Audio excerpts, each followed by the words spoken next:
Jai Shri Mataji. A very good morning to everyone. Let us all bow down to Shri Mataji, raise our Mother Kundalini, and give ourselves a bandhan.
Shri Ganesh Mantra.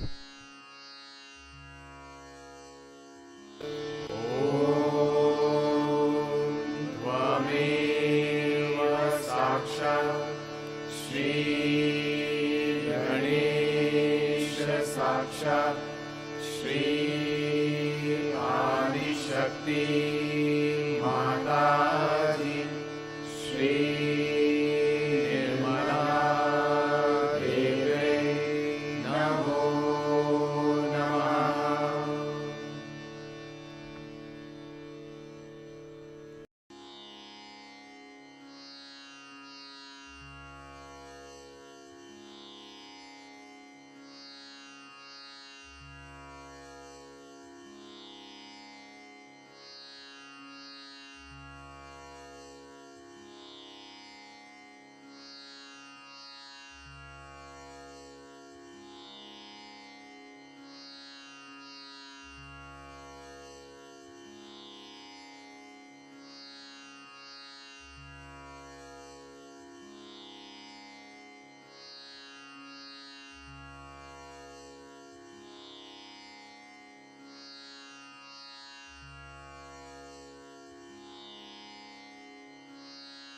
Let us bring our attention in our Sahasrara.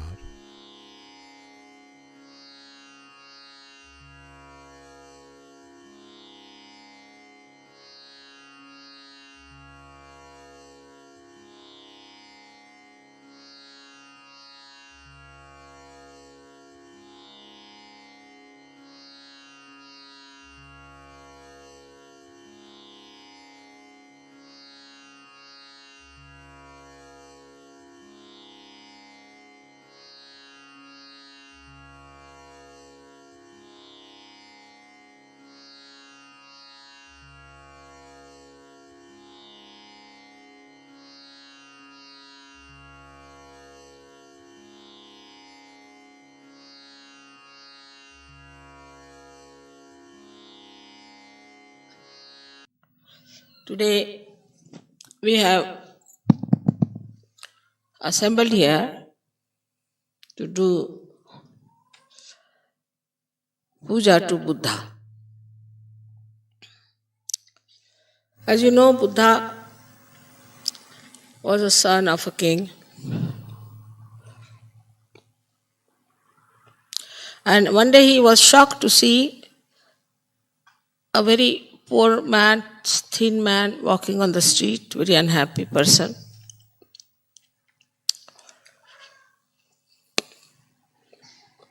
And he felt very sad about it. Then he saw one person who was very sick and about to die. Then he saw a man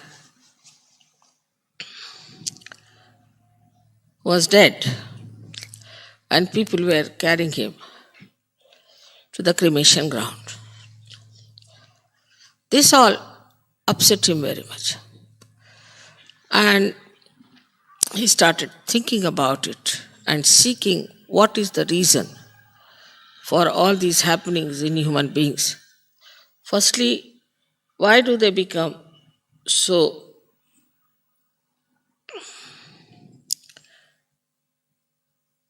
miserable or sick,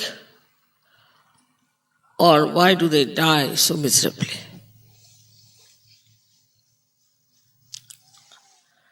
The reason he found out in his search, he went round the whole world, I should say, in the sense he read Upanishads, went to many gurus, went to many places of spiritual education, Banaras, everywhere he went. And ultimately, he was sitting under a banyan tree when suddenly his Kundalini was awakened by his Adishakti and he got his realization. Then he realized that the reason for all this is the desire.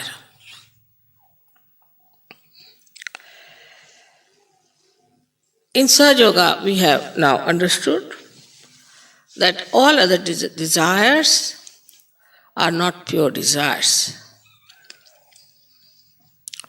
Firstly, whatever desires are fulfilled, we are not satisfied by it, first thing.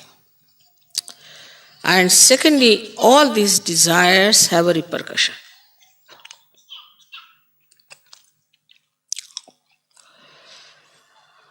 So what is the pure desire? That you all know is the Kundalini. Kundalini is the power of pure desire which fulfills your pure desire to be the spirit, to be Buddha, to be enlightened. Buddha means a person who is enlightened. So Gautama became Buddha, as you people now have become Sahajogis. But because he went through all these various penances, whatever he learned became part and parcel of him. But in Sahaja Yoga, it is all Sahaj. So we always conclude everything that this is after all Sahaj. And when we try to work out anything, we always say, oh, it will work out spontaneously, it's all right, mother will do for us. This is a common feeling with Sahaja. So whether to put you all through that long process or to give you realization was a question before me. Because in these days of confusion, there cannot be much time to put you through all which Buddha had gone, and he was one individual, I had to put all of you. That would have been very difficult. I don't know how many would have sustained it. Most of them would have dropped out halfway, or maybe quarter of the way. So, it was done in a Sahaj manner. You did not have to sit in a banyan tree. Ultimately, you got your realization. Your Kundalini was awakened. And you got your enlightenment. But that enlightenment which settled in Buddha is not settled in us because our chakras were not cleansed as he had cleansed his chakras. We had the same body, the same mind, and the same attitude when we got realization. As we were looking at the house of God, still we are looking at the house of God, but you have entered inside the house and you have to look out from the windows. This you forget. And though we are sitting now on a hilltop, out of all the congestion and all the traffic, still you see a car, you get frightened. You don't know you are sitting on top of a hill where your mother has put you nicely. And that is how you try to behave.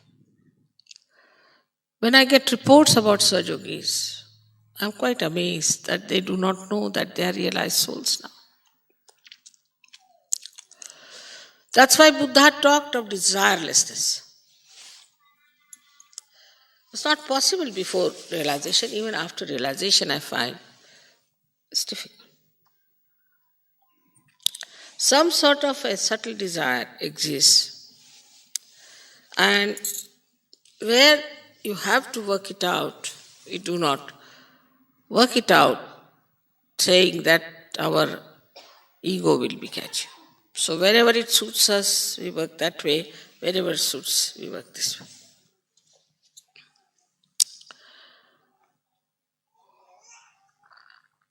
The solution of the whole thing is one, which I found out myself, was this, that it's a collective happening. A person who is an individual can never get over his ego. Individualistic person cannot get over his ego. The one who lives individually, wants to enjoy everything individually, can never get over his ego because you have not gone through all that penances. Or else, if you are an individual, then you better go through all these penances and then come back. So the solution is to wash all our chakras, cleanse our life in the collective. And this is what was the solution of the problem of ego. Formerly, everything worked out individually. Like they had to go to Himalayas, take some guru, then the guru would throw him out, then he'll go to another guru, then work there, then he'll throw it out. Then next like he'll be born again he'll be thrown out. Ultimately, if one guru accepts, all right, well, he's beaten up, he's tortured, he's cheated everywhere, hanged upside down. And then ultimately, if any guru gets nearer to any one individual, he would give him realization. This was the situation. But in Sahaja Yoga, the door is open, anybody can come in. Anybody. Get your realization. Because I have faith in collectivity. This collective life will definitely give you what Buddha got through his individual efforts. But there also we fail that we do not know how to be collective. Individualism is all the time around us. In every way, we think of individuals. Wherever collectivity has worked, Sahaja Yoga has prospered. And wherever it has not worked, there has been a problem. So it is very important that we should look at ourselves and see for ourselves and see how much collective we are. Do you enjoy collectivity or not? Are you aiming at collectivity or not? As soon as I thought of this Kabela place you have seen, and I thought that I'll make a little ashram there near the river for you. Immediately people said, Mother, is it all right if we buy our own houses here? Immediately. Then what is the purpose?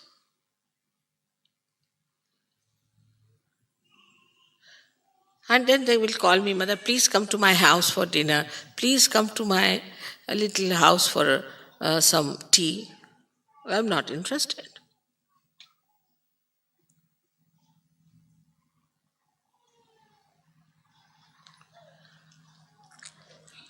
So in Sahaja Yoga, unless and until you really become collective in every sense, you cannot ascend and you cannot wash yourself, you cannot cleanse yourself.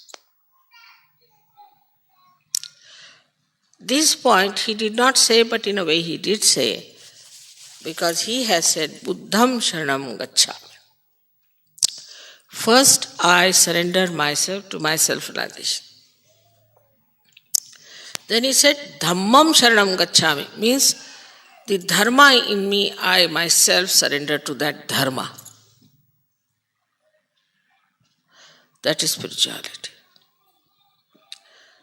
And thirdly, he said,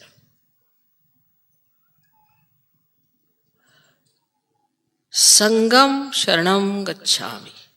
Sangha means collectivity. I surrender myself to the collectivity. But he did not know how to give Ama's realization at that time. So he got hold of disciples who had to shave off their heads, whether you are a queen or a king, who had to wear only one cloth, whether you are a man or a woman, who had to have only one mat to sleep in a big hall, no husband and wife, no marriage, nothing. And they had to beg their food in the village and feed the Guru, and also they themselves had to eat that food whether it was sufficient or not.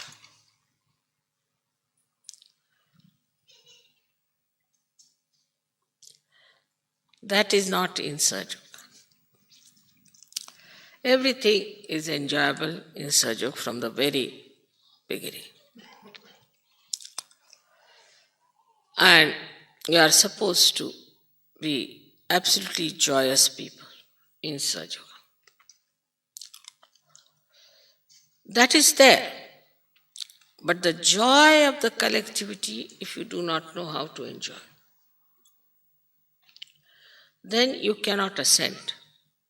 Because there's not a way out. What is the other penance? For some people, even collectivity is a penance till they start enjoying it. And they are very troublesome. This is not good, very critical.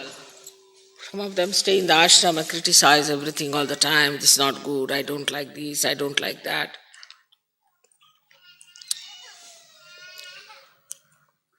So here, in complete awareness, you cannot be mesmerized. If you are mesmerized, then you can live whatever way you like. But in complete awareness and full understanding, we have to become collective. This is one of the solutions for our cleansing. We can say like this, supposing my hands are dirty. So I go to one tap and I find there's one drop coming. So can't wash. So I go to another place, there's no water. Third place, I find there's nothing available. Ultimately, I reach the place where I find some water. Then I wash myself completely because I know I can't find it anywhere else. But in Sahaja Yoga, you are immersed in the water of collectivity.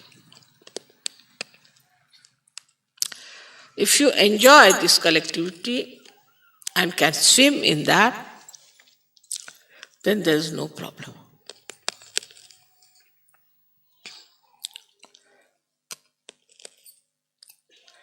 Buddha, as you know, is working on our right side, on our Agya. It's very surprising, the deity like him, to work on the right side. First he said, for the right side you should be detached, desireless. Nobody would work if they have no desire and if they have no way of earning something out of it, in the normal sense. But desirelessly you have to work.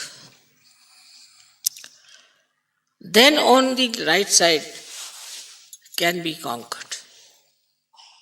Very symbolic. Normally the right-sided people are extremely thin, but Buddha is very fat. Normally the right-sided people are extremely serious, very serious. Even if you tickle them, they won't laugh. But Buddha is laughing all the time with his both hands and enjoying himself. See the contrast. So, when you are working without any desire, only then this state can be achieved, that you'll be all the time laughing. But those who feel that we are doing this work with certain desire, some are very low level people, want to make money, some this, that nonsense, that goes on. But it becomes even subtler and subtler and subtler.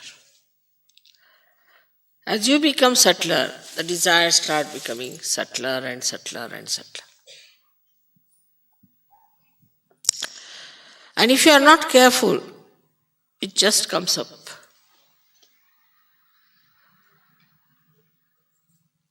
So he is the one who is on the right side placed going to the left side. He is the one who has said that you have to be desireless on the right side. What a contrast. Especially in the West, I have seen people do little bit of...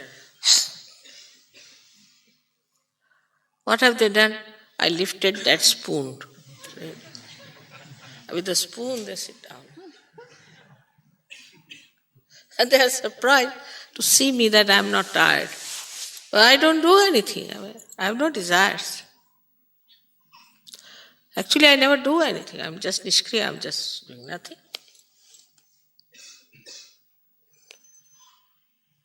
So when you become that instrument, surrendered instrument, when you know you are not doing anything whatsoever,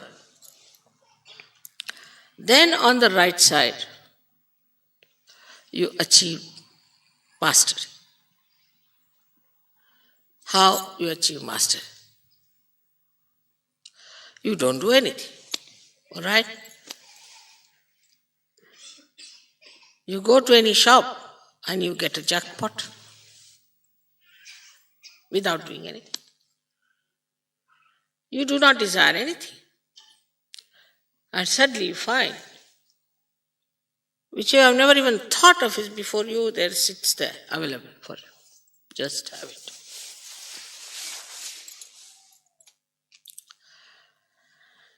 So, with a desire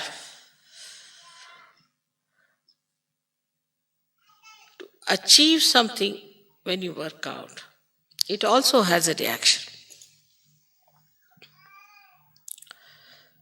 Every action has a reaction. But action without desire cannot have reaction because there's no desire already. Supposing I get lost somewhere on the way. So I never feel upset about it because maybe I have to be there.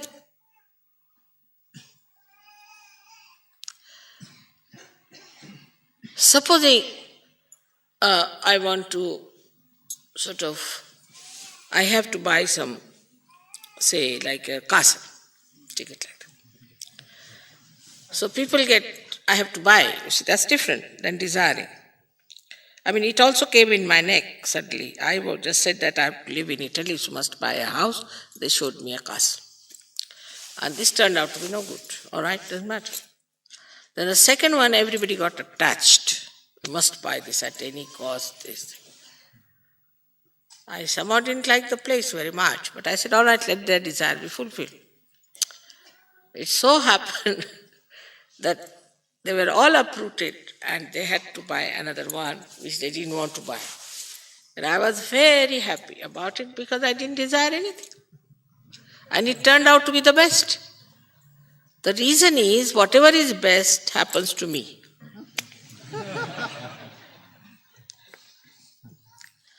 So whatever happens to me, I know is the best. Is all for my good. Is for the good of Sahaja Yoga. Now anybody criticizes Sahaja Yoga is very, very good, excellent.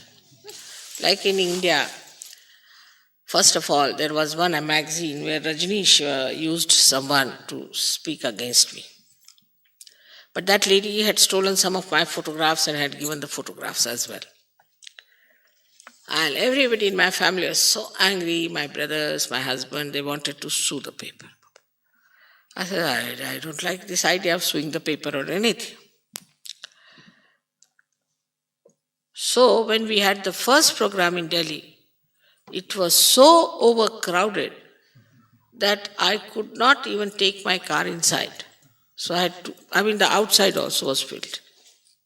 And they had to put loudspeakers outside the hall. And I asked the people, how is it they are here? They said, we saw your photographs in the Illustrated Weekly and we were so much impressed. They never read anything. Not a word. And they were all there. One of them is Harsh, and so many of them have come from there. Just seeing the photograph.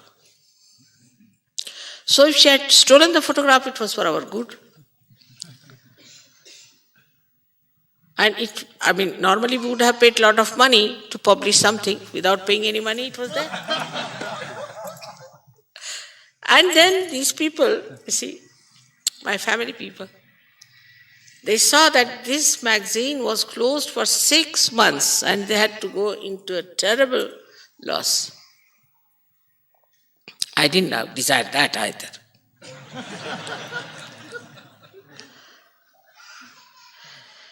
When you are desireless, you are happy because you are never disappointed. You are never nervous.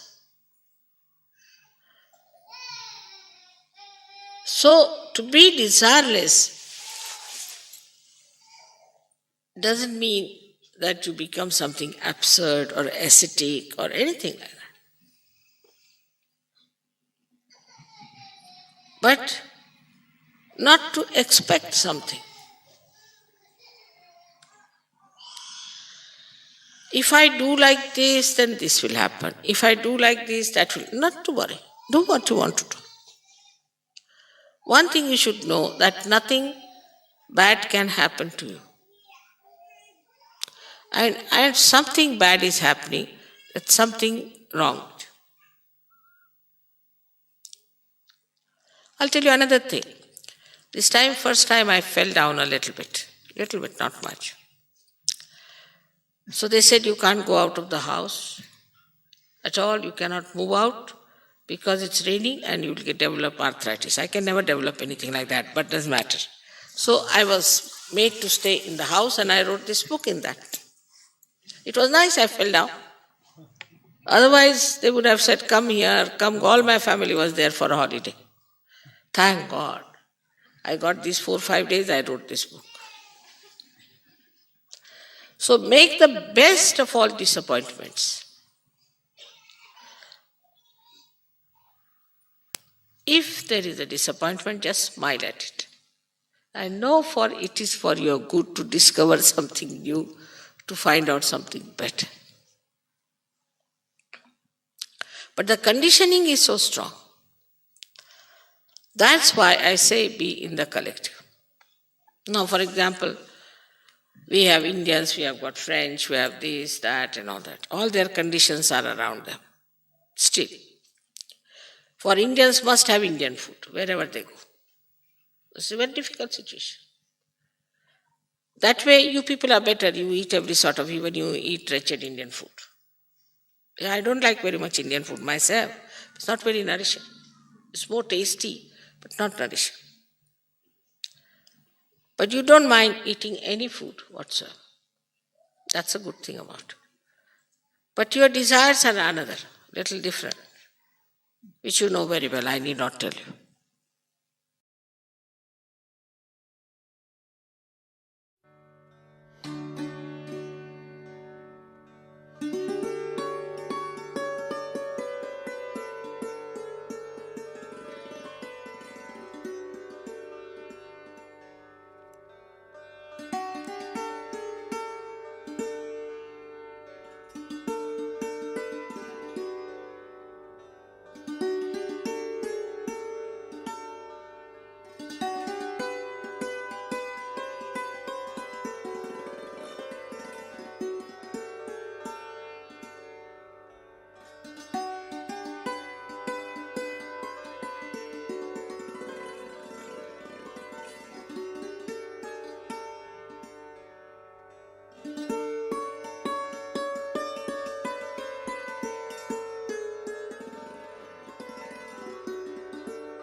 mantras.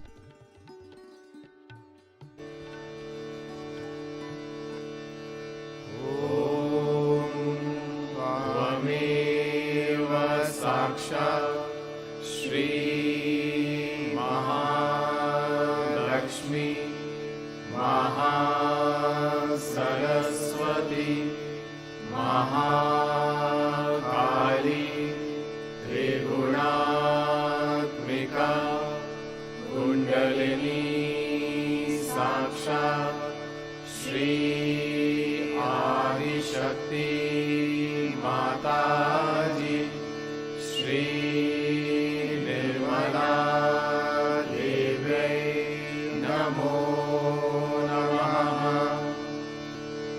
ॐ त्वमेव साक्षात् श्री कल्की साक्षात् श्री आदिशक्ति माताजी श्री निर्मला देव्यै नमो नमः। ॐ त्वमेव साक्षात् श्री कल्की साक्षात् श्री सहस्रार स्वामिनी मोक्षप्रदायिनी माताजी श्री निर्मला देव्यै नमो नमः।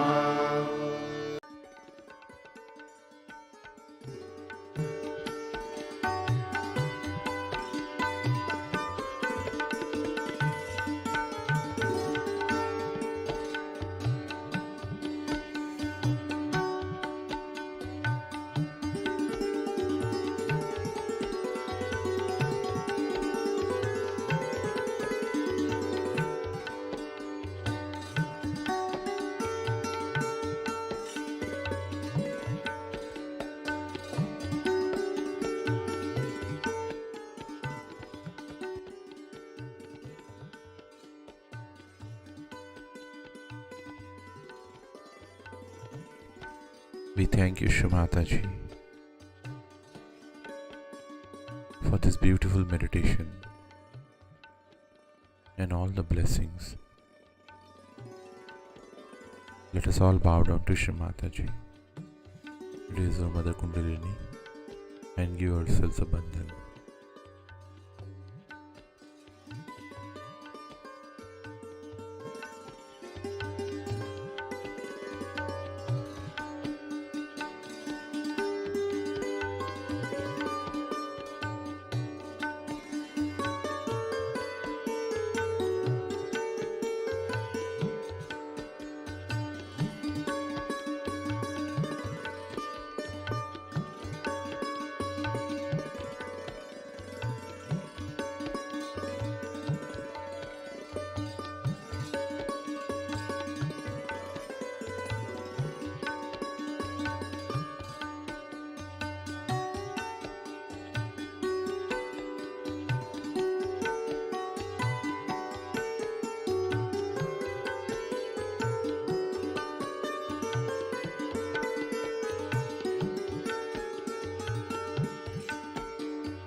Let us meet again tomorrow morning, same time.